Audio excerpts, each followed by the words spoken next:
Alors, bonsoir tout le monde. Bienvenue dans le Web Journal de Radio-Québec, édition du 10 août 2025. Ce soir, on va faire un gigantesque tour de l'actualité internationale. On va faire ce qu'on fait habituellement à Radio-Québec, c'est-à-dire qu'on va proposer une vision synoptique et un cui bono de l'ensemble de l'action de ce président qui est fortement mésinterprété par certains comptes et des personnes qui l'accusent de défendre le génocide, etc. Et on va voir si ça colle avec ce qu'il fait dans le fond, c'est-à-dire faire la paix, etc. Et donc, comment d'un côté, on peut l'accuser comme si j'ai été scandalisé d'un tweet là, de cette Kairos Press, là, Donald Trump, le traître suprême de la promesse de rupture à l'appel au génocide, le finir le travail, etc. à Gaza. Et ça, c'était il y a 2 jours. J'en ai, encore une fois, je tombe de ma chaise à chaque fois que je lis des trucs comme ça. Il y a aussi des commentateurs qui étaient avec nous durant la COVID, puis là, qui l'accusent évidemment, de tous les mots, d'être à la solde de et de défendre le génocide. Et donc, c'est probablement l'aspect le moins bien compris de la politique étrangère de Donald Trump, de son action politique en général. Surtout sur les comptes européens, les comptes français. Le micro n'est pas branché.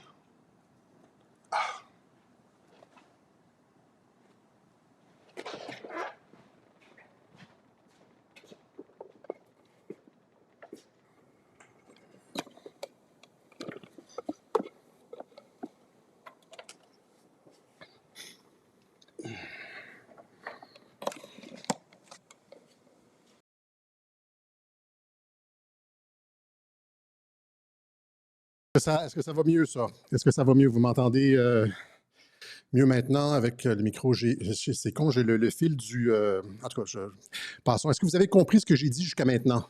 Est-ce que j'étais... vous avez entendu probablement avec le micro de l'ordinateur, c'était pas si hot, mais est-ce que vous avez compris ce que j'ai dit jusqu'à maintenant? OK. Donc, c'est ça, je veux aller au fond de cette histoire-là, c'est-à-dire montrer comment, d'un côté, Trump peut dire, parce qu'il a dit à un moment donné, il a dit, bon, étant donné que le Hamas ne veut pas négocier, allez-y, les Israéliens, finissez le travail. Puis là, on l'accuse de génocide. Finissez le travail d'aller au bout de la destruction du Hamas. C'est pas finir le travail, genre, de l'épuration ethnique ou etc. Parce que quand on regarde l'ensemble du travail de... Le son est moins bon, les gens disent. Là. Quand on regarde l'ensemble du travail de Donald Trump à l'international, on voit que sa préoccupation principale, ça a été d'éteindre les feux et de créer la paix mondiale. Okay? Donc, on va faire ça rapidement. On va brosser le portrait de ça rapidement aujourd'hui, de son premier mandat, de ce qui se passe aujourd'hui. Là, il y a finalement l'annonce de cette...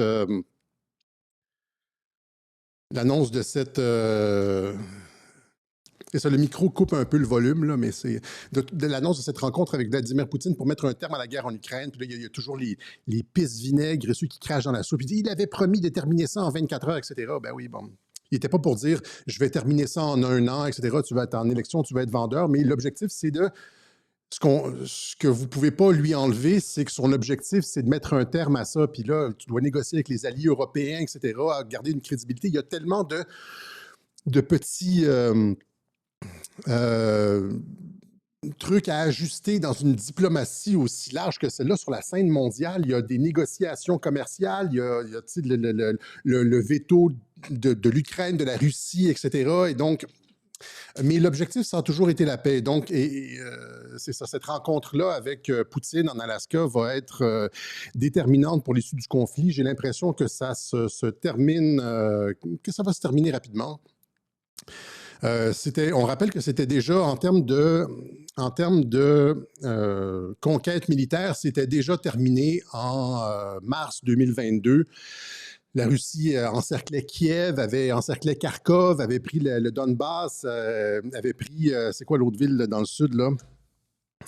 Pas Mariupol, mais l'autre...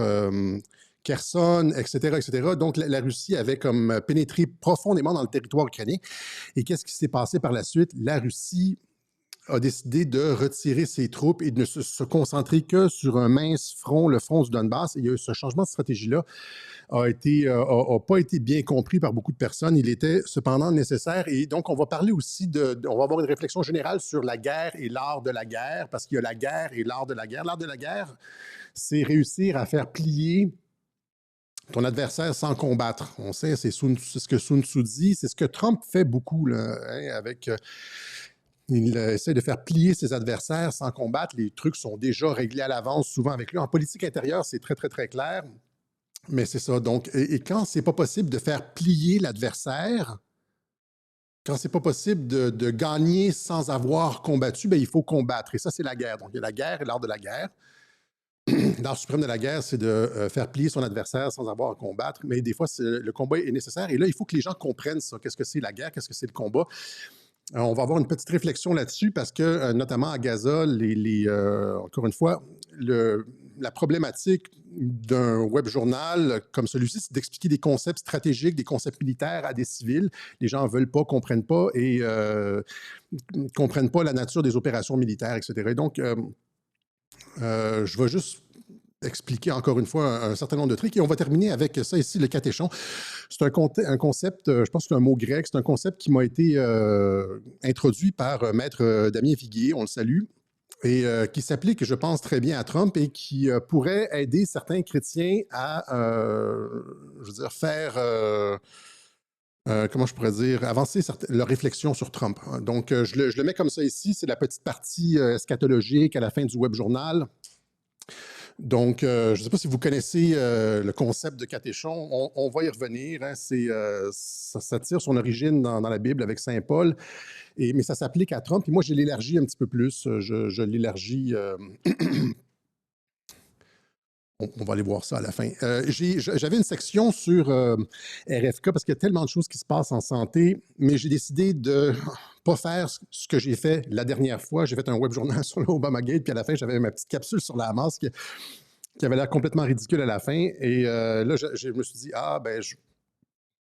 au lieu de faire une petite capsule ridicule à la fin sur RFK, je vais faire un autre web journal cette semaine, probablement mercredi. Soral et Douguin ont parlé du catéchon. OK, donc, ça, je ne les ai pas entendus. Moi, c'est l'ancien avocat de Soral, en fait, Damien Viguier, qui m'a répondu sur un de mes tweets, puis il avait dit catéchon. Là, j'ai regardé, puis c'est probant, c'est intéressant, et donc, on va en parler. Tant mieux si il y a une convergence des... mais mon interprétation va probablement être différente de la leur. Mais... ce que je veux dire, c'est que c'est un concept fertile. C'est un concept qui stimule la réflexion. Voilà. Et donc, c'est ça. Donc, critique acerbe contre Trump qui est, d'une part, perçu par une partie du web, les soldats digitaux, ou ceux qui se sont... le média libre, et puis comme un génocidaire à la solde d'Israël qui figure dans les dossiers Epstein, selon Pierre Jovanovic, et pour d'autres, un faiseur de paix, hein, de Peace President. En tout cas, c'est comme ça que le président aime se présenter. Il a signé cette semaine une paix entre l'Arménie et l'Azerbaïdjan. Ça faisait 35 ans que le conflit durait. Et ils sont allés à la Maison-Blanche signer. Et là, ça s'inscrit dans une longue suite de procédures, de négociations, d'opérations diplomatiques visant à stabiliser le système mondial. On l'a expliqué on l'a expliqué beaucoup de fois dans les web journaux, de quelle façon Trump, dans son premier mandat, a fait le tour du monde pour stabiliser le système mondial. On va revenir un petit peu là-dessus, mais là, ça s'accélère. Et là, ça s'accélère avec son deuxième mandat. Et il a promis de rendre le monde plus sûr, nous dit la BBC. Trump a promis de rendre le monde plus sûr. L'a-t-il fait? Et donc, on va répondre à la question de la BBC. Et là, après ça, regardez les actions de ce président-là, de cet être humain, Et là, demandez-vous si ça cadre avec la personnalité d'un pervers narcissique. C'est genre quelqu'un qui viole et torture des jeunes filles sur l'île d'Epstein ou dans, tu sais, si ce qu'il fait, par exemple, avec les accords d'Abraham, vous voyez, On l'a expliqué à plusieurs reprises, mais pour les nouveaux, là, ce qu'il fait avec les accords d'Abraham, est-ce que ça nous amène plus près du Grand Israël? Et donc, est-ce qu'il est réellement contrôlé? Tu sais, il stabilise les frontières de toute la région. Il fait en sorte qu'il y ait une paix régionale. Et là, on va voir l'ensemble de ça parce qu'on voit souvent des nouvelles passer, tu sais, ici, un petit brin là, et puis on les a toutes rassemblées ensemble dans ce web journal-ci. Vous allez voir, vous allez avoir une vision d'ensemble du travail de ce personnage historique. Et là, les gens disent toujours, Alexis, tu sais, c'est un Trumpolâtre. On l'entend. C'est pas un Trumpolâtre. Je veux dire, regardez juste qu'est-ce qu'il fait. Merde, je veux dire, comparez-les à Macron ou à vos leaders. Après ce web journal-ci, où est-ce qu'on va brosser le portrait de ce qu'il a fait, comparez-les à vos leaders. Puis là, vous essayez de me critiquer en disant, tu sais, t'es un Trumpolâtre. Je suis pas un Trumpolâtre. Je veux dire, c'est absolument inconcevable ce qui est en train de se produire au début du 21e siècle. Hein, j'avais dit dans les journaux, dans le web journal ici notamment, le 21e siècle, j'avais expliqué de quelle façon on était avec le 11 septembre. On était censé se diriger vers un siècle de guerre, de sécurité, de Patriot Act, d'écrasement des peuples, de guerre au terrorisme sans fin, parce que ça ne s'arrête pas le terrorisme, guerre, puis après ça, des pandémies sans fin. On nous avait dit, je vais montrer les clips là, de personnes de l'Organisation mondiale de la santé qui disaient on est rendu à l'ère des pandémies, et puis là, ça va être une pandémie après l'autre pour nous contrôler, etc. Puis là, qu'est-ce qui se passe? On s'en va exactement dans le sens inverse. Le gars est en train de régler tous les problèmes. On était censé porter une puce RFID puis avoir un passeport vaccinal pour se changer de district, traverser les ponts, aller dans les restaurants, etc. Puis finalement, pouf, il n'y en a plus de RFID, passeport vaccinal, puis c'est à cause du travail des patriotes. Et donc, c'est pas une question d'être Trumpolâtre, c'est de reconnaître que le gars a damé le pion au mondialisme et au plan mondialiste. C'est pour ça qu'on parle de catéchon, finalement. C'est pas une question de Trumpolâtrie, c'est que son action est effectivement absolument exemplaire et historique, pour ne pas dire légendaire ou même mythique, mais là vous pourriez peut-être me recadrer, mais c'est... Ce gars-là va finir comme les grands noms de l'histoire. Va finir comme un des grands noms de l'histoire. Puis là, aujourd'hui, ben c'est ça, on est sur le volet paix internationale, comme le titre l'indique. Je voulais dire, avant de continuer, il y a des nouvelles règles sur Twitter et sur X, là, et qu'on demande maintenant la vérification d'âge, surtout pour les comptes européens, mais il y a des comptes ici aussi qui se sont fait demander la vérification d'âge au Canada. On m'a envoyé des captures d'écran.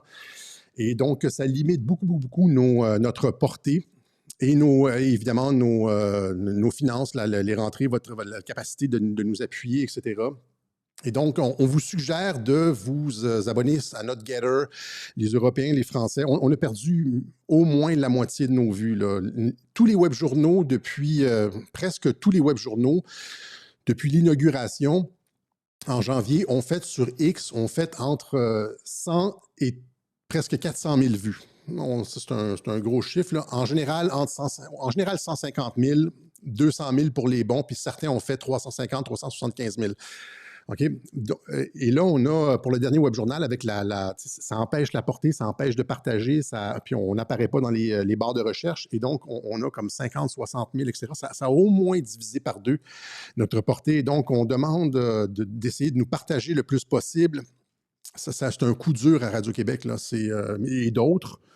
Et donc, de nous partager le plus possible, malgré souvent la vérification d'âge et aussi de nous appuyer, si vous en avez l'occasion, si vous êtes capable d'écouter ce web journal-ci, puisque c'est un coup majeur pour les médias indépendants. Et c'est probablement voulu comme ça. Il y a des façons de le faire, on le laisse dans les commentaires et tout. On explique ça à la fin du web journal, mais c'est ça. Donc, sur Getter, puis on republie sur Odyssée aussi, mais sur Getter, on préfère... Getter, c'est en direct, donc c'est bon pour tout le monde. Voilà. Donc, regardez, avoir une vision synoptique. Cui bono, la paix mondiale, ça bénéficie à qui? Ça bénéficie pour ceux qui détestent Israël et tout, là. Est-ce que la paix mondiale bénéficie à Israël et au projet du Grand Israël? Évidemment, non. Le projet du Grand Israël est basé sur la guerre perpétuelle. Il faut attaquer, il faut que l'Irak soit complètement détruit pour pouvoir bouffer une partie du territoire irakien. Même chose avec l'Arabie saoudite. Il faut que l'Arabie saoudite soit détruite pour bouffer une partie du territoire saoudien, le Liban, etc., puis une partie de l'Égypte, etc. Il faut vraiment faut que tous ces gouvernements-là soient détruits, les peuples broyés, etc. Et là, on stabilise. Tu vois, encore une fois, pour les alliés du Grand Israël, pensez-y, j'ai eu plusieurs passes sur Twitter cette semaine. Il y a Grand Israël, Alexis Blanc et Trump. Israël a de la difficulté avec Gaza. Ça fait 2 ans qu'ils sont là, puis ils ne sont pas arrivés à bout du Hamas. Et là, pensez le Caire, c'est juste une ville comme ça, le Caire, avec l'armée iranienne, je veux dire l'armée égyptienne, ou l'Arabie saoudite, etc. Bon, voilà. Mais donc, Trump arrive là et stabilise les frontières et amène la paix mondiale. Donc, ce qu'on va expliquer aujourd'hui, il faut mettre ça sur fond de toile de ce dont on a parlé dans les webjournaux précédents, c'est-à-dire le démantèlement du USAID et les mises à la retraite, les départs à la retraite à la Central Intelligence Agency, le fait que et le FBI et la Central Intelligence Agency, la CIA, sont dans la ligne de mire de l'administration Trump pour une réforme complète, etc. Et donc, on n'est pas du tout... Est-ce qu'on est dans une logique impériale? J'ai entendu ça, là, je lis des commentaires sur Twitter, puis mon web d'aujourd'hui, c'est surtout en réaction à ça, des gens qui n'ont absolument rien compris. Quand tu défais ton service de renseignement international, la CIA, et ton service de propagande et de manipulation des élections partout, le USAID, tu n'es pas sur une logique impériale. Encore une fois, je reviens sur ces commentaires de géopoliticiens de plateau qui disaient genre Trump essaie de sauver l'Empire américain. Il n'essaie pas de sauver l'Empire américain, il fait la paix dans le monde puis il ramène les troupes.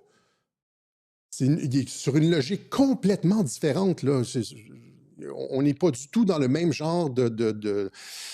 Et donc, voilà. Donc, qu'est-ce qui s'est passé? Donc, il y a cette annonce on va arrêter de radoter. Il y a cette annonce de rencontre Trump-Poutine pour mettre un terme à la guerre en Ukraine. Ça va probablement se terminer d'ici l'automne, j'aurais l'impression. Il y a le prix Nobel de la paix qui se profile à l'horizon, qui devrait être annoncé le 10 octobre. Et Trump a probablement déjà été nominé pour le prix Nobel de la paix à la fin 2024 ou au début 2025. Parce que, rappelez-vous, les différents accords, les différents cessez-le-feu négociés à la fin, alors qu'il était encore candidat, là. Le candidat choisi par Trump pour administrer le pays lui attribue le mérite de l'accord du cessez-le-feu entre Israël et le Hezbollah.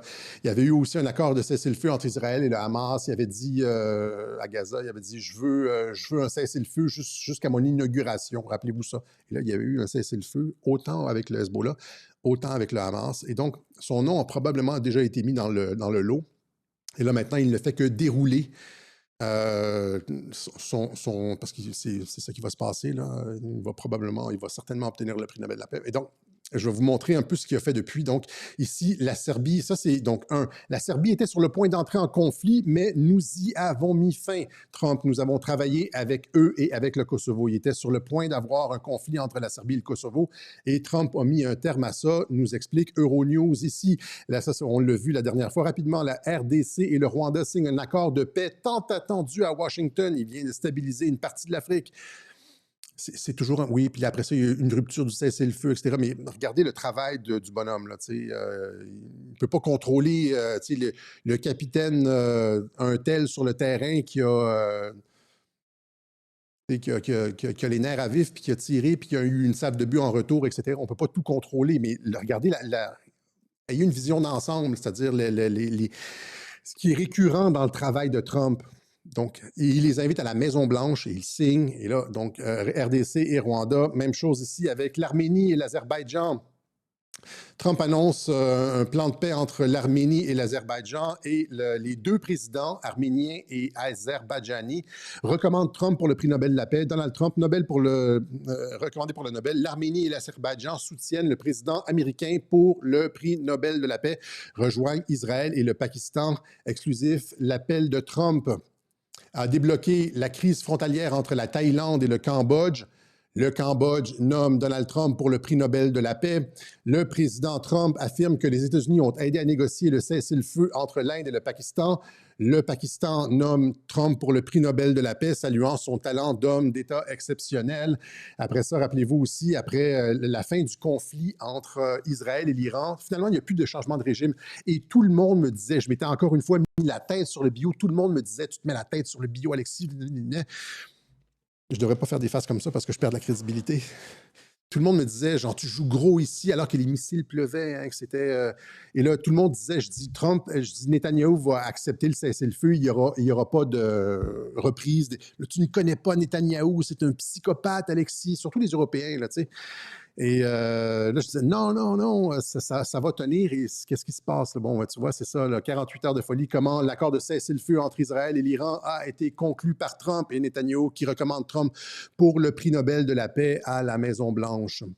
Rappelez-vous de ça. Donc, il y a 4 nominations pour le prix Nobel de la paix.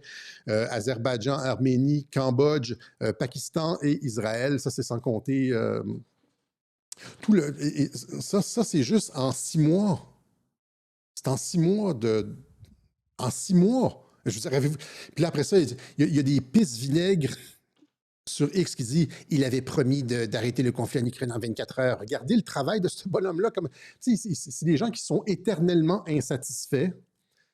Ça va probablement mal dans leur vie, dans le genre, c'est des gens qui peut-être boivent de l'alcool beaucoup, et puis ou bien qui fument du shit à répétition, qui sont comme sur la, ils regardent beaucoup de porno, trop de jeux vidéo. Ça affecte la dopamine, puis finalement, quand tu n'as pas ton fixe de dopamine, tu es toujours insatisfait de tout. Moi, je fais rien de tout ça. Pas de jeux vidéo, pas de porno, pas d'alcool, pas de rien. Je veux dire. Fait que ma dopamine est intacte, puis je regarde qu'est-ce qui se passe, puis c'est comme, on n'a jamais vu quelqu'un faire ça. Il n'y a jamais eu dans l'histoire quelqu'un qui a fait ça. 24 heures. Il n'y a jamais eu dans l'histoire quelqu'un qui a fait autant pour la paix en si peu de temps. OK?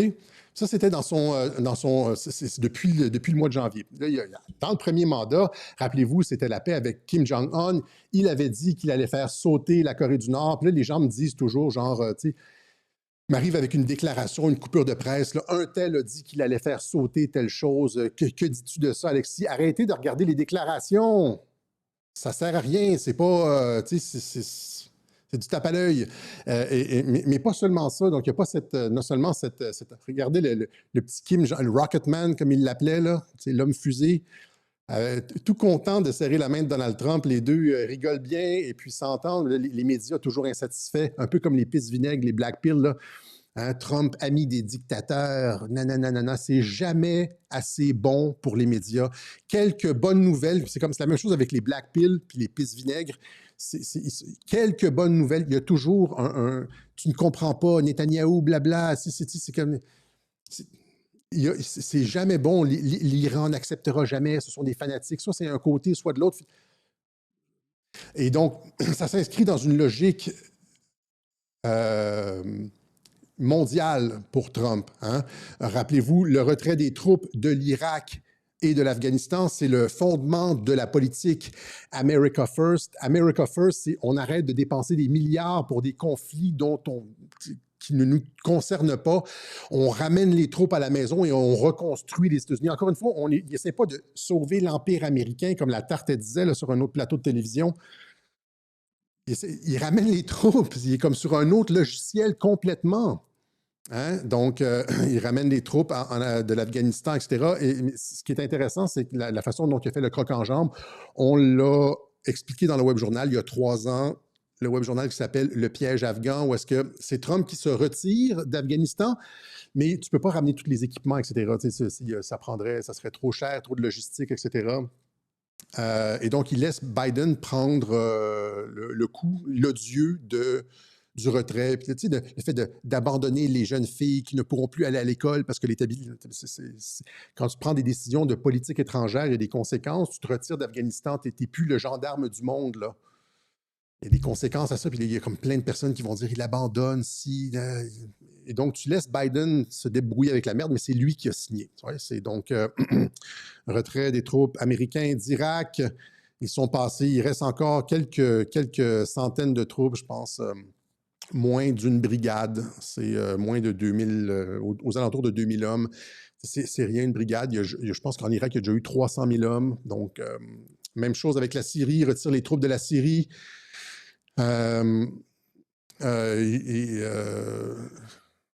Vous avez ça ici. Donc, secrétaire à la Défense, Trump ordonne le retrait des troupes américaines restantes du nord de la Syrie. Encore une fois, il reste comme 1000 troupes qui ne font rien là-bas. Retrait des troupes américaines de Somalie Donc, retrait des troupes partout dans le monde. Encore une fois, ceux qui sont sur le logiciel Trump est contrôlé par Israël. Je le répète, ça fait 1000 fois que je le répète. Est-ce que, tu sais, Israël, qui est un petit pays qui a besoin de l'armée américaine pour se défendre, on a tous vu les caricatures où est-ce que Israël se cache derrière le gros américain, le géant américain musclé. Mais là, que les États-Unis retirent leurs troupes de partout, d'Irak, de Syrie, d'Afghanistan, que finalement que le truc avec l'Iran soit réglé. Est-ce que ça a l'air d'un homme contrôlé par Israël? Israël a pu les troupes américaines autour de lui pour défendre Israël. Imaginez. Imaginez. Là, il reste des troupes, comme on dit en Irak, moins d'une brigade ou quelques centaines de personnes. C'est un retrait progressif éventuellement. Il ne restera plus rien. Donc, encore une fois, Trump contrôlé par le Mossad, c'est Jovanovic qui disait ça, je l'ai entendu sur d'autres trucs aussi. Là. Epstein, il est contrôlé par Epstein. C'est un truc. Est-ce que ça colle avec quelqu'un qui est contrôlé par le Mossad, le fait de retirer les troupes américaines? Pensez-y sérieusement.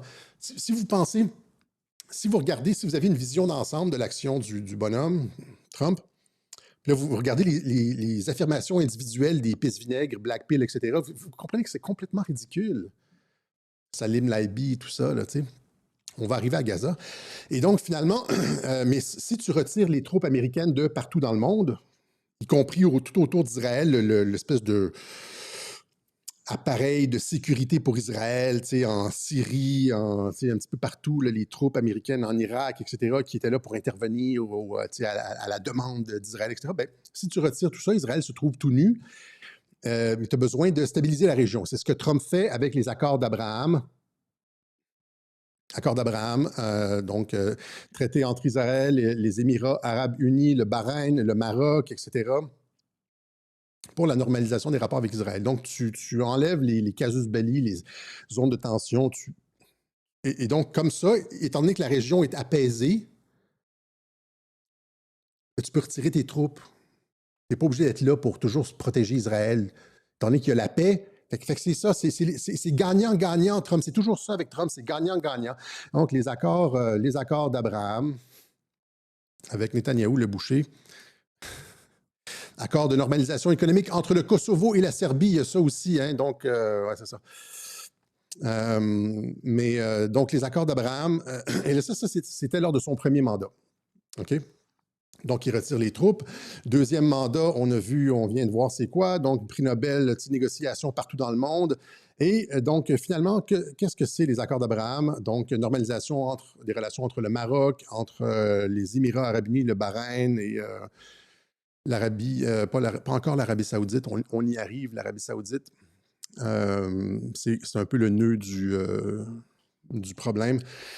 Mais là, il faut évidemment élargir les accords d'Abraham. Donc, il commence ça dans son premier mandat. Dans le deuxième mandat, il continue d'élargir les accords d'Abraham. Vous avez ici, ouais, les États-Unis peuvent-ils aider à établir de nouveaux liens entre Israël, le Liban et la Syrie? De nouveaux liens. Le Liban et la Syrie sont en guerre perpétuelle contre Israël. Là, je veux dire, ben, le Liban, pas officiellement, c'est la milice, le Hezbollah dans le sud du Liban surtout, mais donc, parce que les gens sont comme, encore une fois, j'argumentais sur Twitter, des fois je fais ça, je lance une bombe, puis après ça j'argumente, puis je me fais une tête, je regarde c'est quoi les arguments du camp d'en face, les gens se demandent pourquoi tu aimes la chicane, Alexis, c'est pas la chicane, c'est que c'est comme ça que ça aide à réfléchir, débattre, ça aide à réfléchir, fait que je débat sur Twitter, ceux qui sont comme trop,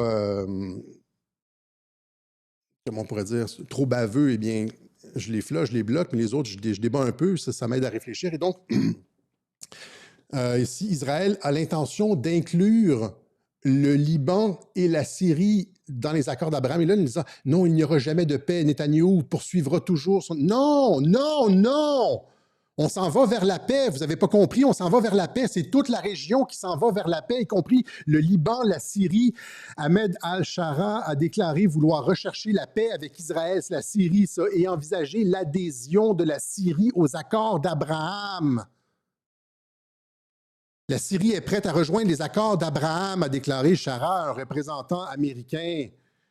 Même chose avec le Liban. Israël envisage des accords de paix avec la Syrie et le Liban. Vous avez ici le représentant des Affaires étrangères d'Israël avec le premier ministre Aoun ou le président Aoun du Liban. Les États-Unis soutiennent la réponse du Liban au désarmement du Hezbollah et laissent entrevoir l'opportunité des accords d'Abraham avec le Liban. Davantage de pays devraient rejoindre les accords d'Abraham, selon l'envoyé américain, avec des images de dirigeants. On voit ici, ça c'est une campagne, vous voyez, une campagne en Israël avec le nouveau Moyen-Orient, où tout le monde est ami, où est-ce qu'il n'y a plus de guerre. Vous avez le Mohamed Ben Salman, vous avez le dirigeant du Qatar, c'est l'émir du Qatar, Netanyahou, Al-Shara, Aoun, Mahmoud Abbas, etc. Un ensemble, le président irakien et tout, le nouveau Moyen-Orient. C'est quoi le nouveau Moyen-Orient qui est en train d'advenir?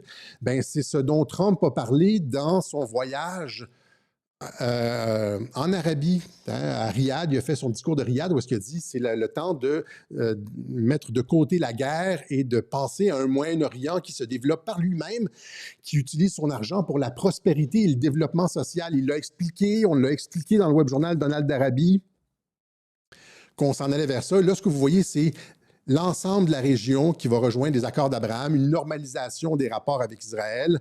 Et ça, c'est sans compter la négociation, il y a 2 ans, par la médiation de la Chine, de la détente entre l'Arabie saoudite et l'Iran et ses implications régionales. Donc, les chiites, sunnites, le conflit chiite-sunnite qui durait depuis 40 ans, finalement, est mis de côté. Il n'y a plus de plan de renversement de régime en Iran. Le Liban et la Syrie vont rejoindre les accords d'Abraham. Vous avez une région complètement pacifiée et les États-Unis vont pouvoir retirer finalement toutes leurs troupes de cette région-là. Est-ce que vous avez la vision d'ensemble sur les pessimistes, là?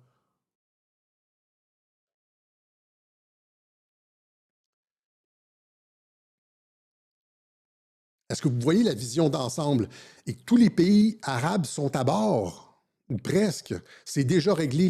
L'Égypte et la Jordanie ont déjà signé. L'Égypte, il y a, dans les années 70, la Jordanie, peut-être dans les années 90. Et toute la région est comme apaisée. Donc, on s'en va vers la paix. Ça se fait. Ils signent les accords d'Abraham avec Netanyahou. Oui, le Netanyahou, le boucher, etc. Celui sur qui est tombé l'odieux de détruire le Hamas. Parce que, alors que toute la région accepte la paix, le seul caillou dans la roche, le Hamas et le Hezbollah, disons. Ce qui reste du Hezbollah, il ne reste plus grand-chose, mais... Et donc, l'autorité palestinienne a accepté la paix, a déposé les armes. Hein? Où est-ce que je l'ai mis? Oui. Le Fatah dépose les armes dans le cadre d'un accord d'amnistie. Ça, c'était en 2007. Le Fatah de Mahmoud Abbas dépose les armes. Et ça, c'est la voie à suivre. C'est la voie à suivre, la voie qui va conduire à la création d'un État palestinien, alors que le Hamas, lui, refuse de désarmer. Il a refusé à de nombreuses reprises. J'avais montré dans les webjournaux précédents que, genre, en 2010, en 2015, en 2018, en 2022, il refusait systématiquement la paix avec Israël, désarmer, etc. Et donc, il n'y aura pas de paix régionale. Il n'y aura pas de paix régionale tant que le Hamas va exister. C'est ça le dernier caillou. C'est pour ça que je tape sur le Hamas, parce qu'il refuse complètement le nouveau Moyen-Orient, un Moyen-Orient de paix et de développement économique. Ils ne connaissent que la mort et le combat, et c'est ça qu'ils veulent. Ils veulent partir avec ça. Et là, ici, ils disent, par exemple, le Hamas refuse de désarmer tant qu'un État palestinien n'aura pas été établi. Vous comprenez? Et là, après ça, il dit, par exemple, ici, les armes sont notre droit. Le Hamas rejette le désarmement. Ça, c'est tout récent. Tout ça, c'est tout récent. Et là, vous comprenez pourquoi Trump a dit, quand Carney a voulu reconnaître un État palestinien, avec Macron, etc., Trump a dit, wow, le Canada vient juste d'annoncer qu'il appuyait l'État palestinien. Ça va rendre les discussions très difficiles, etc. Parce que si tu acceptes maintenant l'État palestinien, c'est comme si le Hamas tu donnes de la crédibilité au Hamas qui dit, genre, nous ne désarmerons pas tant qu'il y aura un État palestinien. Et ça a l'air que tu plies face à la résistance du Hamas. Que, OK, le Hamas, et donc le Hamas se défend et tout, et c'est un valeureux guerrier et tout ça. Et donc que tu crées un État palestinien et ça peut pas ça peut pas fonctionner comme ça, etc. Parce que tu donnes une victoire diplomatique au Hamas, si tu reconnais présentement, alors que c'était une de leurs demandes. Tu crées une victoire diplomatique, tu concèdes une victoire diplomatique au Hamas, ce que tu ne peux pas faire dans le genre de conflit dans lequel on est. Et donc, il faut détruire le Hamas. On le sait très bien que 2023, c'était une opération sous faux drapeau. Les gens sont venus me dire ça dans les commentaires. Là. Alexis, tu ne savais pas que c'était... Oui, c'était un prétexte. Il y a probablement eu une attaque du Hamas sur un poste frontalier, etc. Puis après ça, Israël s'est arrangé pour amplifier le truc. Mike Flynn a parlé de stand-down, etc. Je ne vais pas revenir là-dessus. Je ne crois pas du tout la version officielle israélienne. Apparemment, des soldats israéliens auraient tiré sur des civils israéliens, des enfants même. Je ne crois pas. Tout ça, c'est de l'intox. Il y a plein de versions différentes et c'est comme ça que tu crées de la confusion dans l'esprit des gens. Tu pars plein de rumeurs et plein de témoignages qui disent que, et là, c'est comme, par exemple, les otages, certains des otages avaient été extrêmement bien traités, d'autres, c'était comme, ils étaient fait violer, etc. Et donc, finalement, tu ne sais pas quoi penser et ça fait partie du brouillard de la guerre. J'avais expliqué ça dans les web journaux, etc. Et donc, le Hamas, pour la première fois de l'histoire, la Ligue arabe a demandé, ça c'était dans le dernier web journal, la Ligue arabe a demandé au Hamas de se désarmer et de laisser le pouvoir à Gaza. Parce que c'est la seule façon de sauver Gaza, là, présentement. Donc, c'est pour ça que la Ligue arabe, les 17 pays de la Ligue arabe, ont demandé au Hamas de déposer les armes, incluant l'autorité palestinienne. Le Hamas doit rendre les armes et le contrôle de Gaza, dit le premier ministre palestinien à l'ONU. Les pays arabes appellent au désarmement du Hamas, etc., etc. Le premier ministre israélien, c'est Mohamed Mustafa. C'est lui. Pourquoi eux sont légitimes? Parce qu'ils ont, comme l'IRA, ils ont laissé tomber le conflit armé et opèrent sur une base diplomatique qui est la façon civilisée de le faire.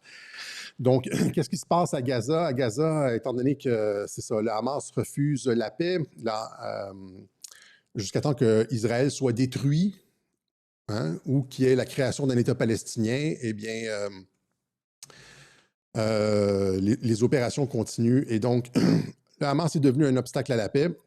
La paix qui était sur le point de survenir juste avant les événements du 7 octobre. Israël est sur le point de conclure une paix historique avec l'Arabie saoudite, nous dit Netanyahou. Ça, c'est sur le site des Nations unies, 2023, 3 semaines avant l'attaque du 7 octobre. Et dans cette paix avec l'Arabie saoudite, la condition, c'était on l'explique plus tard, là. On l'explique ici, c'est-à-dire un contrôle de l'État palestinien sur la Cisjordanie, une augmentation des fonds de plusieurs centaines de millions de dollars, plus le plus grand contrôle des terres en Cisjordanie occupées font partie des revendications palestiniennes.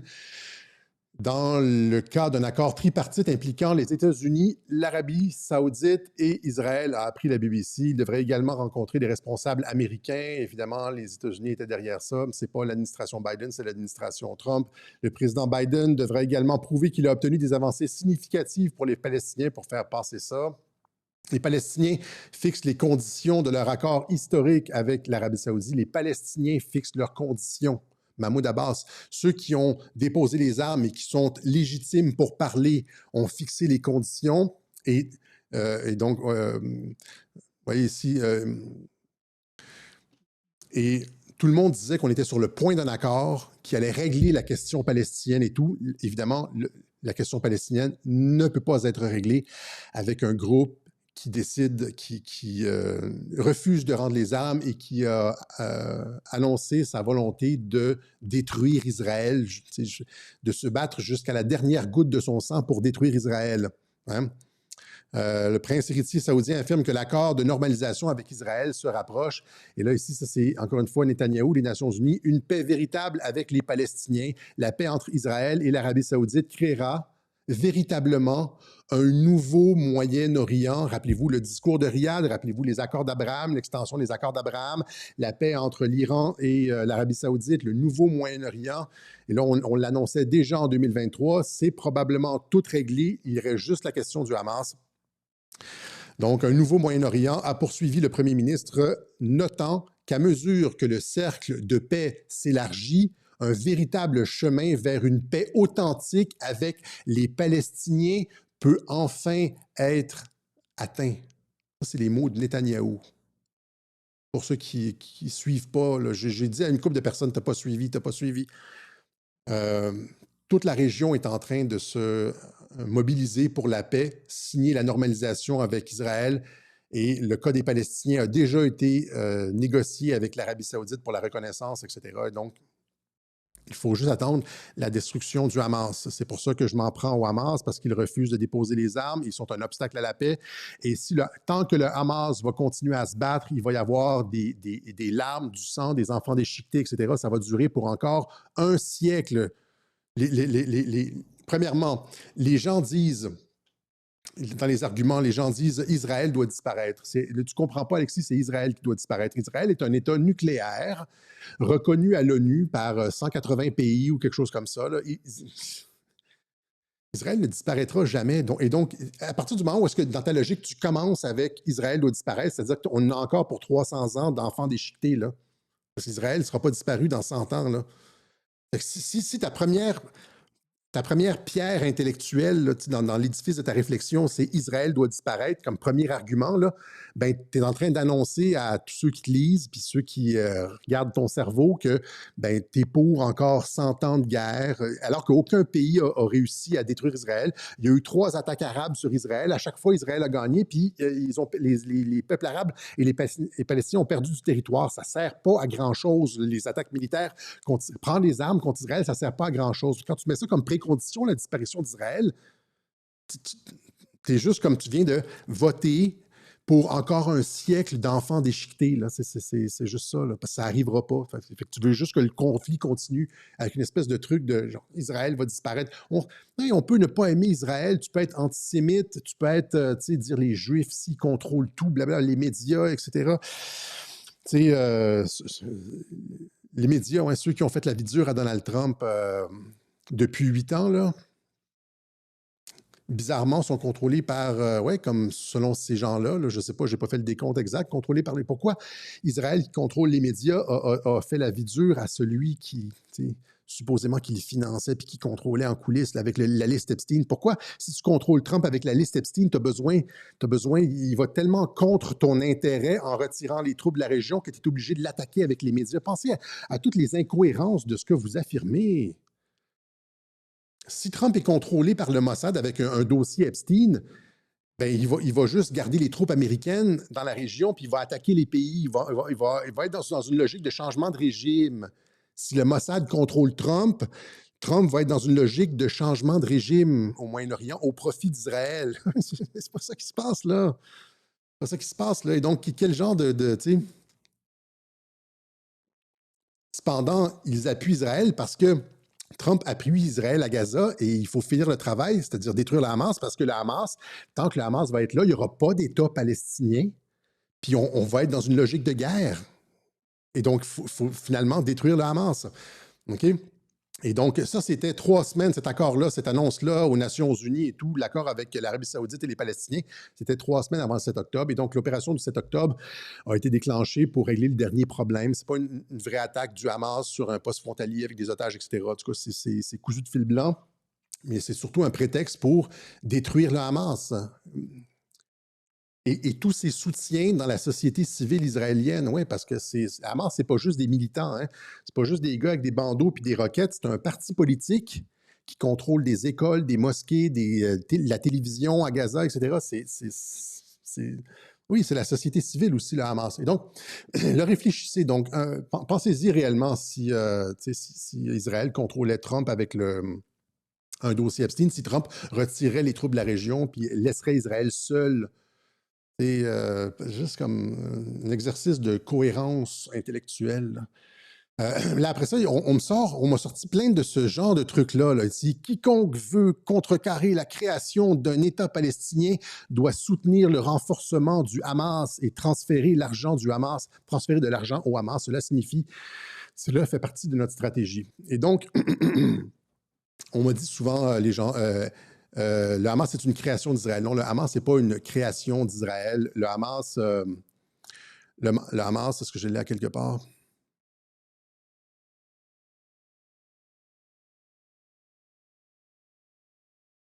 Ah, je ne sais pas où est-ce que je l'ai mis. On va le trouver. En tout cas, le Hamas, le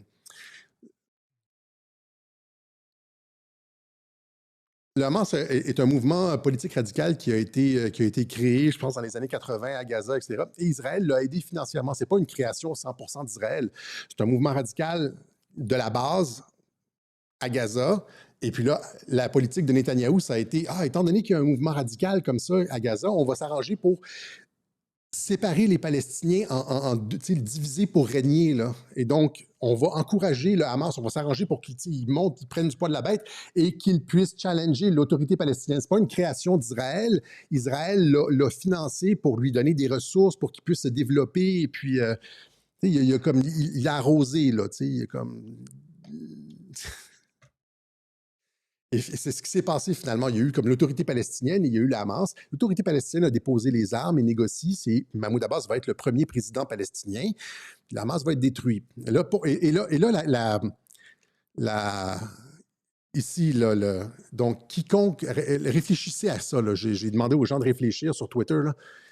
Quiconque veut contrecarrer la création d'un État palestinien, regardez la stratégie machiavélique de Netanyahou, là, doit soutenir le renforcement du Hamas et transférer de l'argent au Hamas. Cela fait partie de notre stratégie. C'est une vraie citation, vous l'avez ici dans le journal israélien Haaretz, le journal, l'article est payant, puis elle a expliqué sa doctrine concernant le Hamas, mais vous le retrouvez un petit peu partout, il est facile à retrouver cette citation-là, c'est une vraie citation de Netanyahou. Quand j'ai des montages comme ça, souvent j'essaie de trouver la citation exacte parce que ces montages-là sont pas, des fois, sont fabriqués, mais vous le retrouvez partout. Donc, quiconque souhaite contrecarrer la création d'État palestinien doit soutenir le renforcement du Hamas et lui transférer des fonds. Cela fait partie de notre stratégie pour diviser les Palestiniens. Et donc, là, réfléchissez. Réfléchissez. Netanyahou a financé le Hamas pour créer une scission à l'intérieur chez les Palestiniens. Là, tu as deux groupes. Et là, et donc, diviser pour régner. À partir du moment où est-ce que tu détruis le Hamas, renversez votre logique. Là. Janus, je sais pas, renversez votre logique. Je ne veux pas faire des faces. Je me ridiculise en public. Renversez votre logique. En plus de ça, c'est même pas drôle. Si le Hamas a été créé pour diviser les Palestiniens, la destruction du Hamas fait quoi? La destruction du Hamas renforce l'autorité palestinienne qui devient la seule instance légitime à parler au nom de tout le peuple palestinien. Comprenez? C'est l'inverse de la stratégie qui vient d'expliquer là. Si le Hamas a été... les Palestiniens, puis là, comme machiavéliquement, tu crées une division pour régner. Mais là, qu'est-ce qui se passe si tu détruis ça ici? Bien, ce qui reste devient l'autorité palestinienne de Mahmoud Abbas devient le seul interlocuteur légitime pour les Palestiniens. Et donc, il renverse sa stratégie précédente. Tout ça arrange Mahmoud Abbas, qui va être le seul autorisé à parler pour tous les Palestiniens. Il va devenir le président palestinien. OK? Ah, c'est ça, c'est ici. Donc, ici, vous voyez, Yassine était la force idéologique derrière le Hamas, nous dit CNBC. Le cheikh Ahmed Yassine a fondé le groupe militant islamique Hamas en 1987 et est devenu la force idéologique derrière l'alternative violente et radicale du groupe à l'autorité palestinienne. Donc, il y avait l'autorité palestinienne qui était un petit peu plus molle, puis il y avait le Hamas qui était radical et violent, qui l'est toujours aujourd'hui, il refuse de déposer les armes, et c'est ce groupe-là qu'on est en train d'essayer de détruire, les Israéliens, avec le soutien des Palestiniens. Et quand Trump dit « il faut finir le travail », on avait proposé au Hamas un cessez-le-feu, il a refusé. Tout le monde a demandé, encore une fois, la Ligue arabe, à ce que le Hamas dépose les armes. Il refuse de déposer les armes. L'autorité palestinienne a demandé au Hamas de déposer les armes. Il refuse de déposer les armes. Et donc, il faut aller jusqu'au bout et détruire complètement le Hamas. Pourquoi le Hamas refuse? Et là, c'est la partie dure du web journal. La partie où est-ce que les gens vont me lancer des tomates, c'est juste que vous ne comprenez pas c'est quoi la nature du Hamas. Et là, c'est parce qu'il faut écouter la télévision du Hamas pour savoir c'est quoi la position du Hamas, n'est-ce pas? Toi, dans ton salon, là, avec ton travail et je ne veux pas être méprisant, je ne veux pas avoir un ton condescendant, mais nous, dans nos vies occidentales, on demande à nos enfants de ne pas sortir dehors parce qu'il pleut et c'est trop glissant, ils pourraient attraper un rhume, etc. On ne comprend pas du tout comment ça fonctionne là-bas. On n'a pas du tout, je l'ai déjà expliqué, on pense comme des civils puis on pense comme des Occidentaux et on ne comprend juste vraiment pas ce qui se passe à Gaza. Et j'ai plein de petites madames qui viennent me dire que c'est odieux, que même un enfant mort, c'est un enfant mort de trop. Ben oui, mais en Ukraine aussi, il y en a des enfants qui meurent, surtout quand l'Ukraine place ses obusiers dans les supermarchés et tout ça. Dans la guerre, il y a des morts, il y a du sang qui coule. La guerre est une activité humaine qui a comme un demi-million d'années, si c'est pas plus. Là. Et donc, les déclarations du Hamas qui montrent que ce groupe militant-là, c'est pas comme l'autorité palestinienne de Mahmoud Abbas. Ils ne négocieront pas, ils veulent la destruction d'Israël. Et c'est pour ça qu'il faut aller jusqu'au bout et les détruire. Et donc, ici, la télévision, le juge de Gaza, Omar Nofal, dit « Le djihad en Palestine est un devoir individuel qui incombe à toute la nation, à tous les musulmans. » Donc, le djihad. Ici, Gaza ne donnera à Israël que le feu, le martyre, la mort et le meurtre. Encore une fois, ça vient avec les clips. Vous pouvez trouver ça ici sur Memory TV. C'est la télévision du Hamas. Et ça, c'était comme en 2018, ça. Après, vous avez ici... nous piétinerons les crânes des sionistes. Israël sera anéanti. La Palestine sera à nous. Ça, c'est récemment. Ça, c'est en 2022. Donc, encore une fois, c'est la destruction d'Israël. On n'arrête pas, c'est jusqu'à la dernière goutte de leur sang. Là. Ils vont écraser les... Un responsable du Hamas affirme que le groupe vise à répéter l'attaque du 7 octobre à plusieurs reprises pour détruire Israël. Ça, c'était en 2023. Ici, et là, il faut comprendre encore une fois pourquoi le Hamas ne dépose pas les armes, parce que pour eux, la mort est une bénédiction. C'est une bénédiction et ça comprend les civils. Pourquoi les civils n'évacuent pas? Ben, doctrine du Hamas, le djihad est sa voie et la mort pour Allah est son plus noble désir. Le djihad, celui qui pratique, le militant du Hamas, là, le djihad est sa voie et la mort pour Allah est son plus noble désir. Si vous avez sur Wikipédia, c'est massivement documenté. Hein? Martyrs dans la société palestinienne. Dans le conflit israélo-palestinien, le terme shahid, martyr, est utilisé par les Palestiniens pour désigner tout civil, combattant ou combattant palestinien tué, quelle que soit son appartenance religieuse, et que son assassinat soit ou non le résultat d'une attaque.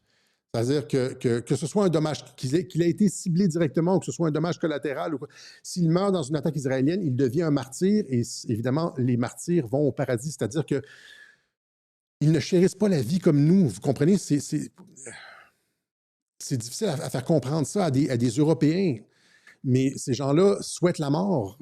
Tu meurs, tu vas au paradis. Tu restes dans ton édifice, Israël vont bombarder, tu meurs avec tes enfants, pouf, toute la famille se retrouve au paradis.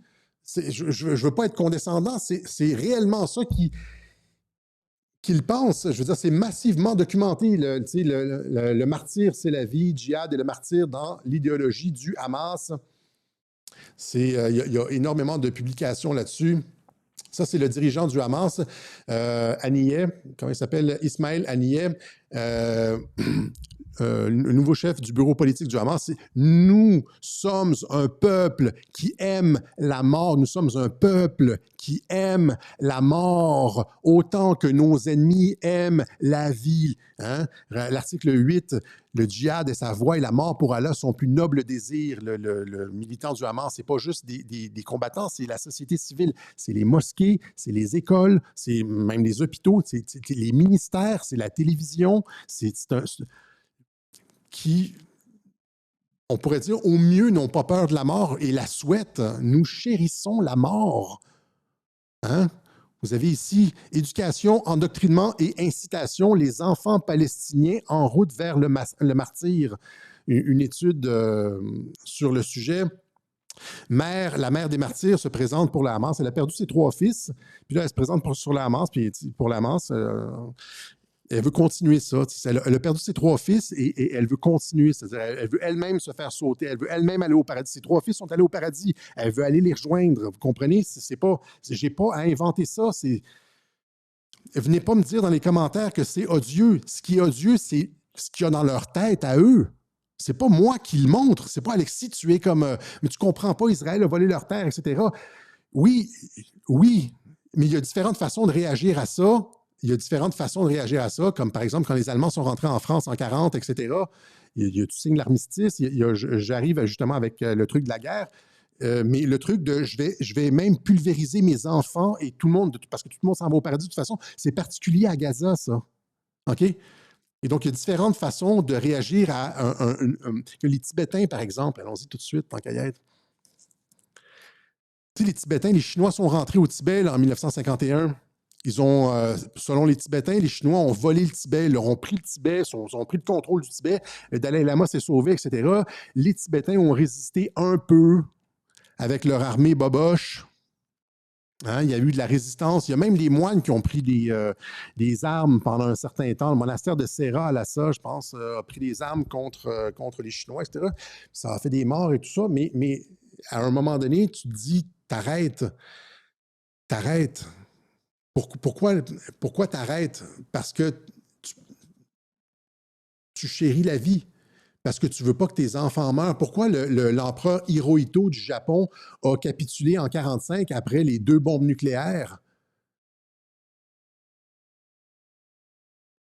Parce qu'il ne voulait pas que les enfants japonais meurent. Il ne voulait pas plus de souffrance.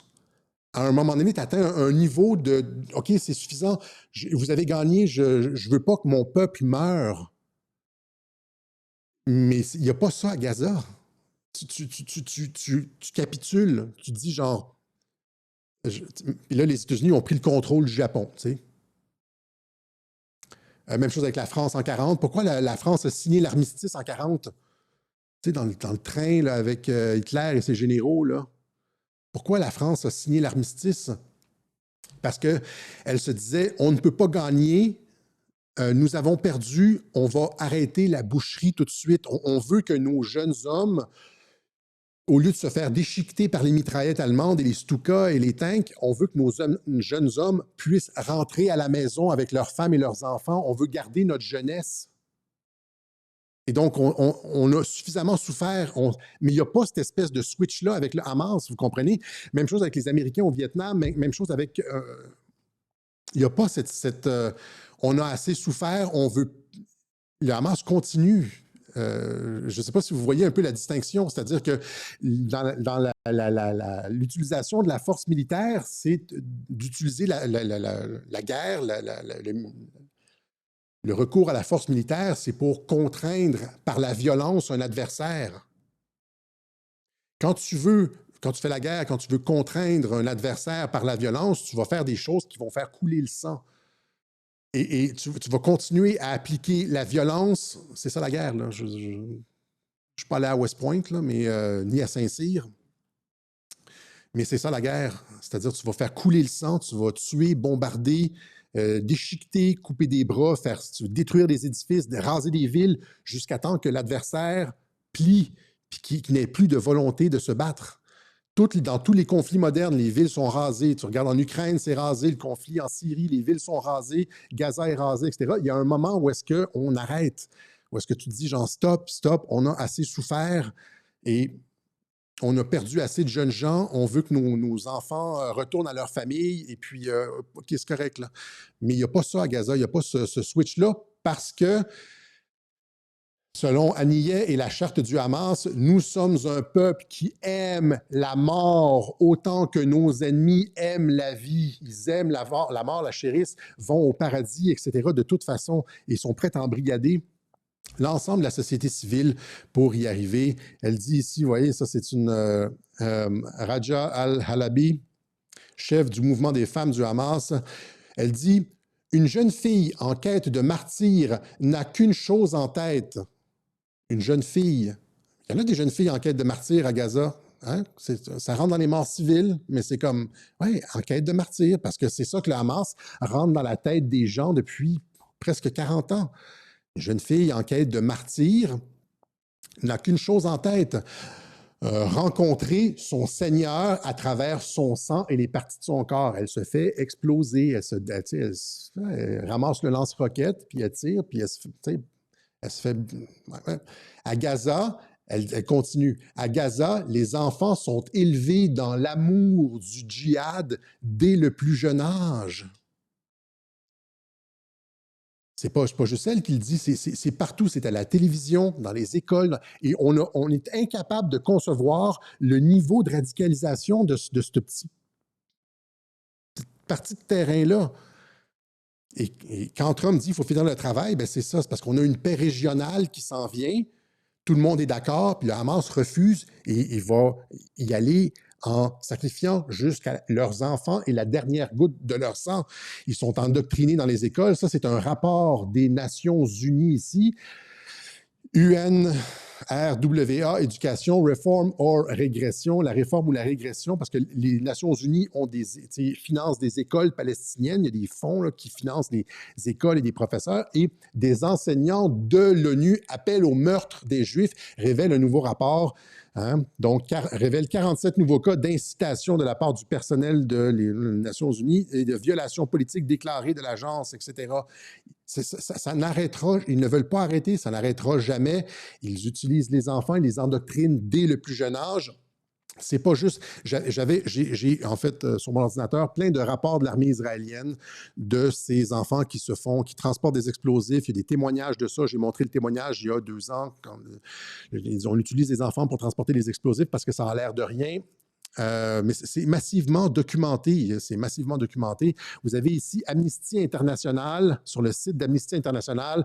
Vous avez ici, elle rappelle à Israël, je veux dire, aux Palestiniens que les enfants ne doivent pas être utilisés dans les conflits armés. Elle donne plusieurs cas ici d'un Palestinien de 16 ans qui s'est fait sauter avec une veste, les vestes d'explosifs, là. Palestinien de 16 ans qui s'est fait sauter avec une veste d'explosifs. Un autre plus loin, un Palestinien de 11 ans à un checkpoint qui transportait des explosifs dans son sac. Tu sais, comme tu as des patates, là, tu transportes des patates, puis dans le fond, tu as comme du C4, là, ben c'est ça, un Palestinien de 11 ans. Après ça, il y en a un autre de 17 ans ici. Pourquoi les enfants font ça? Parce que dès leur plus jeune âge, à l'école, ils sont endoctrinés dans l'amour du djihad et que les martyrs, ceux qui meurent, vont au paradis. Ce sont les symboles, ce sont les héros du peuple palestinien. Comprenez pas ce qui se passe à Gaza, là. Ils ne veulent pas désarmer, ils veulent continuer jusqu'au bout. Là, vous avez, regardez, je vais vous montrer des photos d'enfants. Il y a quel âge ce petit pit-là, là? Il a été dans une école palestinienne, je veux dire, à Gaza, dirigé par le Hamas, puis là, on lui dit que son avenir, c'est ça, vous avez, regardez, juste comme des photos d'enfants palestiniens qui, des petits poux de 10 ans, 11 ans, ils sont glorifiés comme ça, vous les voyez avec des armes, on les amène très tôt dans les manifestations. C'est triste pour ces enfants-là, c'est triste, c'est juste ça qu'ils connaissent. Ouais, le Hamas ne veut pas arrêter. Regarde ici, là, il montre à sa femme comment tirer du... Elle est cute en plus. Puis là, elle finira pas long feu contre l'armée israélienne. C'est juste ça. Et ça va continuer femme, enfant, pendant combien de temps comme ça? Dans les années 90, il y avait une photo justement d'un enfant qui était habillé en militant du Hamas et ça avait fait un tollé mondial. Outrage over baby bomber pic. Mais finalement, c'était juste la pointe de l'iceberg. Ils sont, vous les voyez tous comme ça, là. Ici, c'est même Mamie aussi. Mamie fait le djihad. C'est comme la suite du film Papy fait de la résistance. Là, c'est Mamie fait le djihad. Ils vont, et donc, c'est pour ceux qui disent, là, il n'y a pas une distinction claire. Je sais que l'armée israélienne dit ça, là, que les civils il n'y a pas une distinction claire entre les militaires et les civils là-bas, mais c'est exactement ça. Je veux dire, vous avez les photos, il y a des vidéos, des photos, il y a des... études de la part de Amnesty International, de différentes universités partout dans le monde. C'est massivement documenté que la société civile est embrigadée là-dedans. Regarde, une femme ici, comme fière de l'être. Je pense qu'elle est morte, elle y est allée, elle posait avec ses enfants. Regarde, avec un lance-roquette, une roquette dans la main, le petit pou. Et donc, c'est ces gens-là qu'il faut arrêter. C'est ces gens-là qui refusent de déposer les armes, qui vont encore pendant un siècle sacrifier leurs enfants. Si on n'arrête pas ça, maintenant, c'est souffrant maintenant, ça fait mal, c'est comme une amputation, là. Mais si on n'ampute pas maintenant, la gangrène va prendre tout le corps. Je veux dire, c'est comme dans 10 ans, si on n'arrête pas le Hamas, arrêtez de défendre le Hamas. Si on n'arrête pas de défendre, si on détruit pas le Hamas, vous allez avoir des scènes comme ça dans encore 10 ans, des personnes qui se font exploser, des petits poux comme ça avec des armes. C'est juste ça le futur des enfants palestiniens, que les adorateurs du Hamas, c'est juste ça que vous avez à proposer la guerre. Il faut qu'Israël soit détruit, là, c'est le préalable. Et donc, étant donné que, tu sais, Israël ne sera jamais détruit, vous les condamnez à encore fucking un siècle de souffrance. C'est horrible, ceux qui disent Israël doit être détruit, etc. Israël ne sera jamais détruit, je ne vais pas être émotif, là, mais vous les condamnez. Vous êtes les pires, en fait. Dans votre salon en Europe, là, genre, vous fumez du shit, vous regardez la porno, puis genre, Israël doit être détruit, là, tu sais. Là, c'est eux qui vont faire le sale boulot. Puis là, comme dans 3 ans, vous avez de la frustration pour ce que les Juifs font en France ou quoi que ce soit, là, contrôle, ou, que ce soit vrai ou non, là. Mais là, vous vengez personnellement par les Palestiniens interposés et c'est eux qui souffrent. Et finalement, vous obtiendrez votre karma, bande de crapules. La voie pour sortir de ce merdier, c'est de détruire finalement le Hamas maintenant et pour que dans 10 ans, on ait la paix. Non, pas dans 10 ans, dans 1 an, 2 ans, 3 ans, la paix qu'il y ait une paix régionale, puis que dans 10 ans, on ait de la prospérité, puis dans 100 ans, on ait oublié ça. On est en train d'effacer 1 an en détruisant le Hamas, on va tourner la page sur 1 siècle de souffrance, de rengaine, de larmes, de sang, de parents déchiquetés, d'enfants écrasés, etc. Comprenez-vous la logique? Je ne défends pas Israël, là. Je défends la paix mondiale. J'en veux plus des comme ça, des représentants du Hamas qui mettent leurs enfants avec une, tu sais, puis qui sont prêts à sacrifier parce que le djihad, tu sais, c'est comme la mort pour Allah, blablabla, là, puis martyr, tu t'en vas au paradis, puis on chérit la mort plus que vous aimez la vie jusqu'à la dernière goutte de notre sang. Ils vont finalement laisser mourir, contrairement par exemple, je donne encore une fois l'empereur, les Français qui signent l'armistice parce qu'ils ne veulent pas que leurs gens meurent, ils chérissent la vie de leurs soldats qui veulent retourner dans leur famille, ou les Japonais étaient radicaux, hein, ils étaient prêts à mourir en maudit, c'était comme les kamikazes, il y en avait là-bas, là, c'est eux qui ont parti la tendance, on peut dire. Mais à un moment donné, il faut que tu comprennes que si tu aimes ton peuple, tu veux qu'il y ait un avenir pour ton peuple, il vaut mieux que les États-Unis prennent le contrôle du Japon pendant une décennie, 2, 3, 4, tu sais, comme une couple de décennies, que tout le monde meurt, asti. Mais les Gazaouis ne pensent pas comme ça. Ils sont sur la logique un peu comme, tu sais, comme Masada, là. Tu sais, comme les zélotes juifs, là. Où est-ce que je l'ai mis, Masada? Tu sais, les Juifs, les Zélotes qui se sont donné la mort dans la forteresse de Masada lorsqu'elle était assiégée par les Romains, ils ont tué tous leurs enfants, ils se sont suicidés, ils se sont tous suicidés plutôt que d'être capturés par les Romains. Et là, c'est exactement ce que Gaza fait, c'est-à-dire ils vont, au lieu de déposer les armes et de signer une armistice avec Israël, les États-Unis, puis finalement d'écouter ce qui se passe dans la région, les pays arabes qui leur demandent de déposer l'autorité palestinienne qui leur demande de déposer les armes. Non, non, non, non, non, on va se faire sauter, y compris nos femmes et nos enfants, comme les Juifs de Masada, jusqu'au dernier, là. Parce que de toute façon, on va au paradis. Tu sais, c'est comme, quelle bande de tarés. En tout cas, il y a aussi ça ici, si vous voulez, mais ils ne sont pas tous pareils. Il y a ici l'utilisation de civils comme bouclier humain par le Hamas est massivement documentée. Il y a ça aussi, si ça vous intéresse. Le fils de du Cheikh Yassine, le fondateur du Hamas dont on a parlé plus tôt. Lui a commencé à parler et parle donc « Son of Hamas leader joins Israeli effort against Hamas » et explique, il y a un documentaire là-dessus justement, « Sons of Hamas », qui explique de quelle façon justement la radicalisation, l'utilisation d'enfants et de civils comme boucliers humains par le Hamas. Vous avez différentes vidéos de lui sur YouTube et donc Hamas, son of Hamas co-founder group at UN exposed savage endoctrinement of Palestinian children. L'endoctrinement des enfants, etc. Voilà. Donc, c'est pour... en tout cas, ce que je veux dire, c'est que c'est pas moi qui l'affirme. Je vous ai même pas donné les sources israéliennes, je vous ai même pas donné les sources là, de l'armée israélienne, etc., parce que vous allez me dire, c'est massif, c'est ce qu'ils disent eux-mêmes dans la charte du Hamas, ce qu'ils disent de leur... Moi, je pense que vous avez compris, là. On est rendu à 1h13. Je me suis emporté sur ce truc-là du Hamas. Et donc, quand je vois des trucs comme ça, là, le Kairos Press, là, finir le travail, Donald Trump, traître suprême de la promesse de rupture à l'appel au génocide. Ce n'est pas un appel au génocide. Ce que l'Israël essaye de faire à Gaza, c'est une opération, on l'a expliqué dans le dernier webjournal, une opération contre-insurrectionnelle en milieu urbain.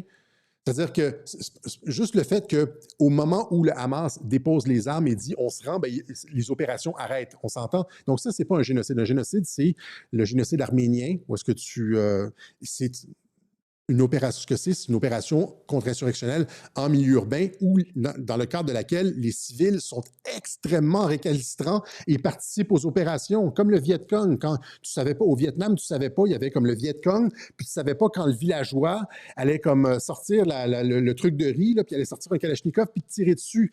Fait que ça devient extrêmement compliqué, puis c'est cette logique-là des civils qui participent aux opérations contre-insurrectionnelles là, est exacerbé par l'idéologie du Hamas et son contrôle sur la société civile, télévision, école, mosquée, etc., etc. OK? Donc, mais ça, c'est le dernier, ça, c'est la partie dure du webjournal. Ça, c'est le dernier morceau avant la paix régionale. J'espère que je vous ai montré quelle était la volonté de Trump. C'est pas, est-ce que ce bonhomme-là semble avoir une volonté génocidaire ou il aurait pu juste rester dans sa tour hein, avec son bol de toilette en or, s'il avait été narcissique, etc. Le gars veut faire la paix dans le monde. C'est ce qu'il s'applique à faire depuis son premier mandat. On l'a expliqué, après le Hamas, juste pour revenir sur une ligne, retrait des troupes de partout dans le monde, laisser Israël tout seul dans sa région. Vous êtes comme des grands. Et puis là, stabiliser la région, stabiliser le reste du monde, retrait des troupes de Somalie, d'Iran, je veux dire de Syrie. On fait la paix avec Kim Jong-un. Après ça, partout dans le monde, les gens qui le nominent pour le prix Nobel de la paix, est-ce que ça sonne comme un génocidaire, bande de tarés? Est-ce que ça sonne aussi comme quelqu'un de, tu sais, comme un pervers narcissique là, qui viole des petites filles et puis qui est contrôlé par le Mossad, blablabla? Donc, j'espère que cette vision synoptique-là vous a donné une perspective sur ce qui est en train de se passer au 21e siècle. C'est quoi qu'on a devant nous? On a quelque chose de très positif devant nous au 21e siècle. Trump règle tous les conflits mondiaux, en plus de régler tout ce que l'État profond nous a balancé comme système de contrôle. J'avais expliqué dans le dernier webjournal que le mondialisme reposait sur la technocratie, sur l'immigration de masse, le transgenrisme, et puis je ne me rappelle plus c'est quoi, le contrôle énergétique ou quelque chose comme ça. Trump renverse tout ça, renverse toutes les tendances, il renverse toutes les politiques vertes, tous les trucs d'éoliennes, de voitures électriques, ça s'en va tout à la poubelle parce qu'il nous contrôle avec ça. L'immigration, c'est terminé, c'est pas juste aux États-Unis, c'est le message partout dans le monde, l'immigration de masse, etc. Même chose avec la folie trans, LGBTQ, d'homosexualisation de la société et de destruction de l'identité des genres, de recul du droit des parents, etc. Et donc, il renverse tous les facteurs de dégénérescence, en plus de faire la paix dans le monde. Là, j'explique tout ça. C'est fantastique, ça. C'est fantastique. Ça ne s'est jamais fait dans l'histoire de l'humanité. Quelqu'un qui règle tous les problèmes comme ça. Là, on me dit, tu es un Trumpolâtre. sais, des fois, quand j'entends ça, là, j'ai envie d'arriver, là, tu sais, comme l'espion dans Indiana Jones, là, avec mon truc en cuir, là, puis là, tu as tous les outils de torture. Puis là, penses-tu réellement que je suis un trompolade? Est-ce que tu penses ce que tu dis ou tu fais juste comme... Hein? Non, quand même pas. Mais, tu sais, voilà. Et donc, ce qui nous amène au concept de catéchon, on va terminer avec ça. Le catéchon, c'est quelqu'un qui, dans mes mots à moi, c'est quelqu'un qui repousse... là, je parle pour les chrétiens. Là. Si vous n'êtes pas chrétien, vous pouvez sauter 5 minutes, aller tout de suite au remerciement. Mais si vous êtes chrétien, il y a beaucoup de chrétiens dans la mouvance de Pierre Hilard, etc., qui pensent qu'on est sur le bord de... Là, on est dans la fin des temps, on est sur le bord de l'Apocalypse et tout. C'était la tendance, on était près de ça, notamment, rappelez-vous, hein, les puces RFID, le passeport vaccinal, etc. Tu sais, les puces RFID, c'est la marque de la bête, hein, on avait dit ça. Ben, Trump a mis un terme à ça. C'est pas Macron qui a mis un terme à ça. On s'entend que l'impulsion vient des États-Unis. On a expliqué ça massivement durant toute la pandémie, comment les patriotes ont travaillé pour déconstruire tout ça. Trump qui déconstruit. Ils avaient un plan en 16 ans, le 16-year plan, qui mettait en branle tous des facteurs de contrôle social, d'avilissement de la société, de destruction de la famille, de recul des droits, etc. Mais on arrive avec Trump, ça c'était un peu ce que j'avais expliqué dans ce web journal-ci il y a 4 ans, le point oméga, on arrivait au point oméga de l'État qui prenait en charge la personne du berceau jusqu'au cercueil, contrôler complètement les droits restreints et tout, et l'ingénierie sociale bout en bout. Mais dans le 21e siècle aussi, on était censé avoir un siècle de guerre, mais on arrive finalement tout ça est renversé. Et donc, c'est comme si la fin qui était annoncée pour le 21e siècle, tu sais, Nostradamus nous prévoyait le grand monarque pour 1999 et finalement, il ne s'est rien passé. Mais tout ça est comme repoussé. Ça, c'est le concept de catéchon, justement. Alors, allons-y. Catéchon. Donc, catéchon du grec katéchon, je ne sais pas si ça se prononce comme ça. Ce qui retient est un concept biblique qui est devenu par la suite une notion de philosophie politique. Okay? Donc, c'est biblique, religieux, mais finalement, ça découle en philosophie politique. Donc, le terme se trouve dans 2 Thessaloniciens 2:6-7. Dans un contexte eschatologique, les chrétiens ne doivent pas se comporter comme si le jour du jugement allait se produire demain. Tu sais, là, ceux qui disent, là, faites des conserves, là, ça va tout péter, et puis sauvez-vous, et puis puisque le Fils de la perdition doit être révélé avant, hein, Saint Paul ajoute ensuite que la révélation de l'Antéchrist est subordonnée à la suppression de quelque chose, quelqu'un qui retient. Donc, par extension, ici, identification proposée... donc, le catéchon, on peut voir catéchon comme, par exemple, le grand monarque ou un nouvel empereur orthodoxe, etc. Finalement, si on me permet d'étendre ça, il y a Carl Schmitt aussi, je pense, dans le Nomos de la Terre qui en parle. C'est quelqu'un qui renverse les tendances à la dégénérescence. C'est quelqu'un qui renverse les tendances à la dégénérescence. Si tu veux que l'Antéchrist advienne, je parle pour les chrétiens, là. Si tu veux que l'Antéchrist, si on veut faire advenir l'Antéchrist, eh bien, tu dois avilir la société. Tu dois être dans l'idéologie de Baphomet, de tous les mélanges. Tu sais, le transhumanisme, transspécisme, je veux dire, la pédophilie, tu sais, le transgenrisme, mélange humain-animaux, mélange homme-femme, c'est ça un peu, hein, Baphomet, je l'avais expliqué dans la baphométisation de la société.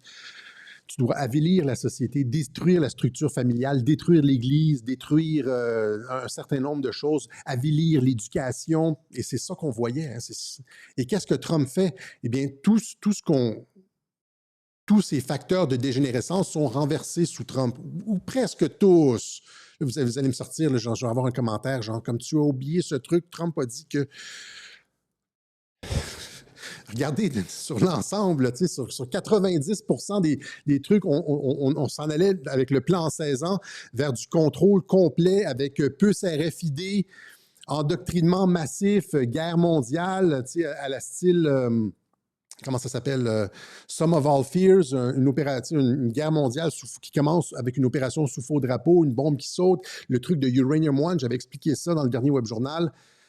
Et donc, non seulement on obtient avec Trump la stabilisation, la paix mondiale, comme on vient de l'expliquer, mais on a aussi le renversement de tous les facteurs de dégénérescence. Et donc, c'est pour ça que je dis que Trump a une caractéristique comme de catéchon, c'est-à-dire quelqu'un qui retient et qui repousse l'avènement de l'Antéchrist, qui repousse la destruction du monde, et puis qui repousse, oui, d'une certaine façon, le retour du Christ aux grandes dames de Pierre Hillard et d'autres. Mais c'est ça, parce que si la société va bien, si c'est pas comme si Trump et Poutine, les deux, Trump et Poutine,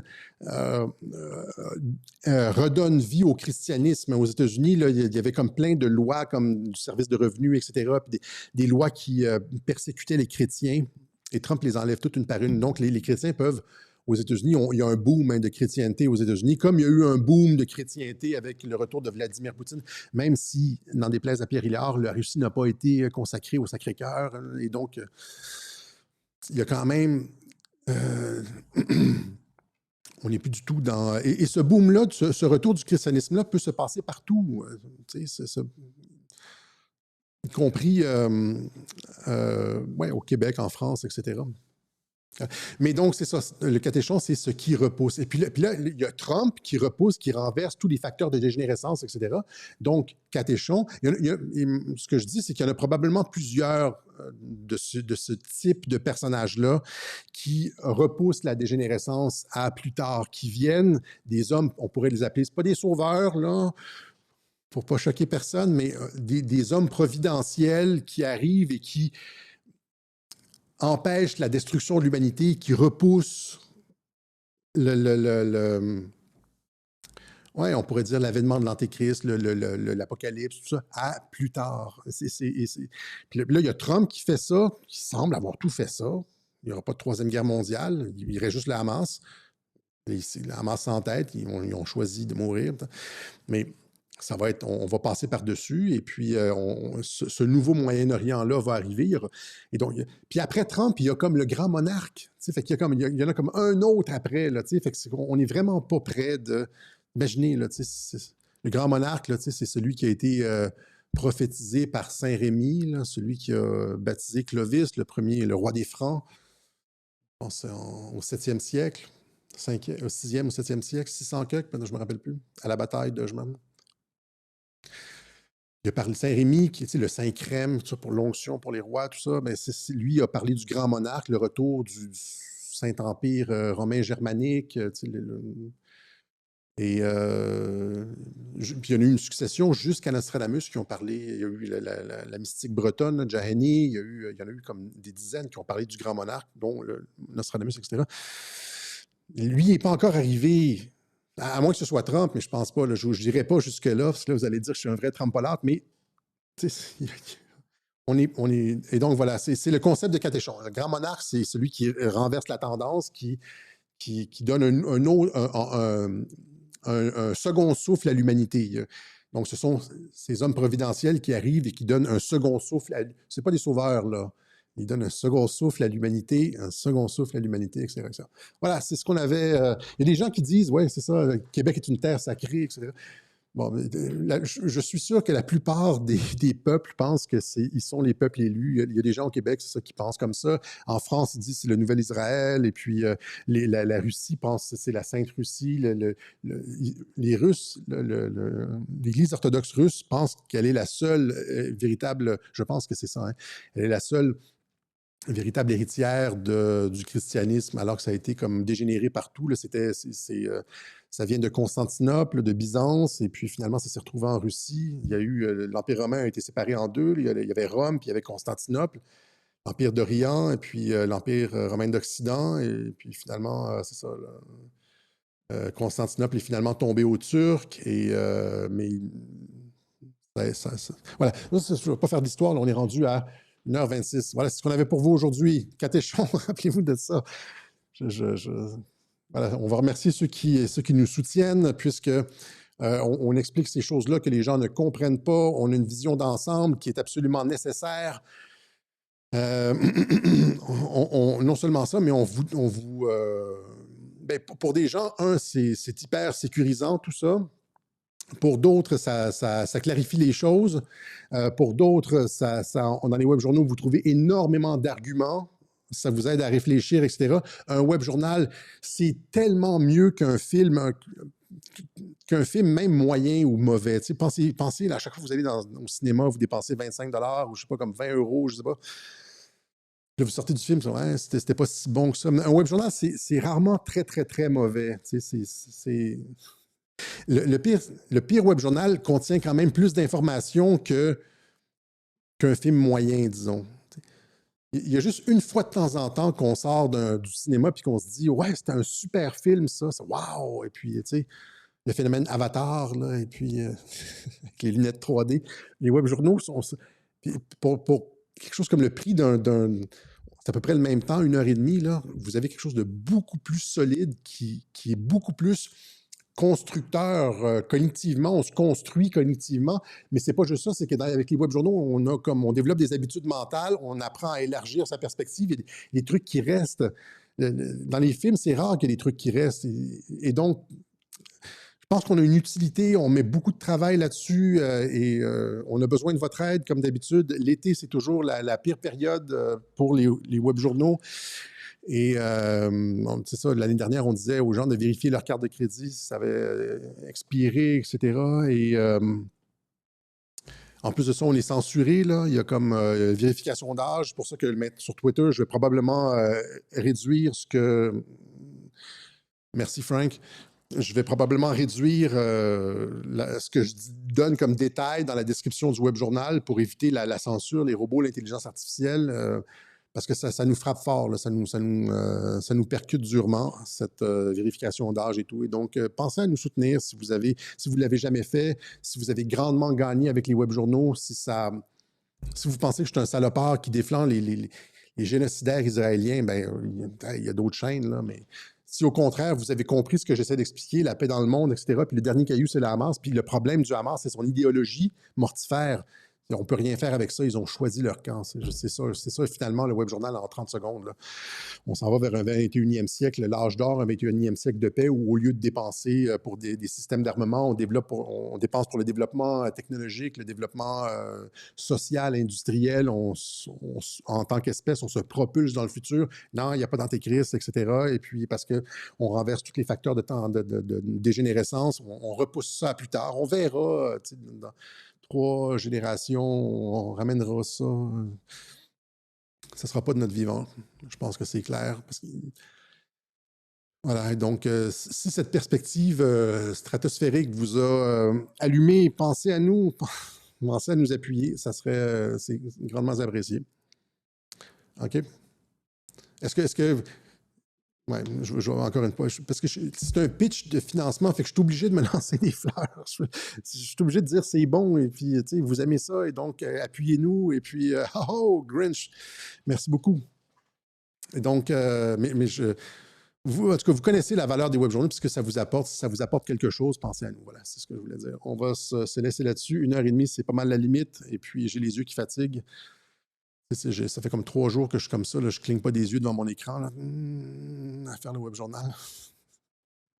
Et donc, cette semaine, je vais probablement faire une petite capsule de 15-20 minutes sur RFK Junior, là, ce qui se passe en santé. Ça va juste être informatif, ça ne sera pas un web journal, mais c'est parce que je pense qu'il faut le dire, c'est majeur. Et tout ça, encore une fois, les pistes vinaigres qui disaient il a retourné sa veste, nanana, tu sais, genre.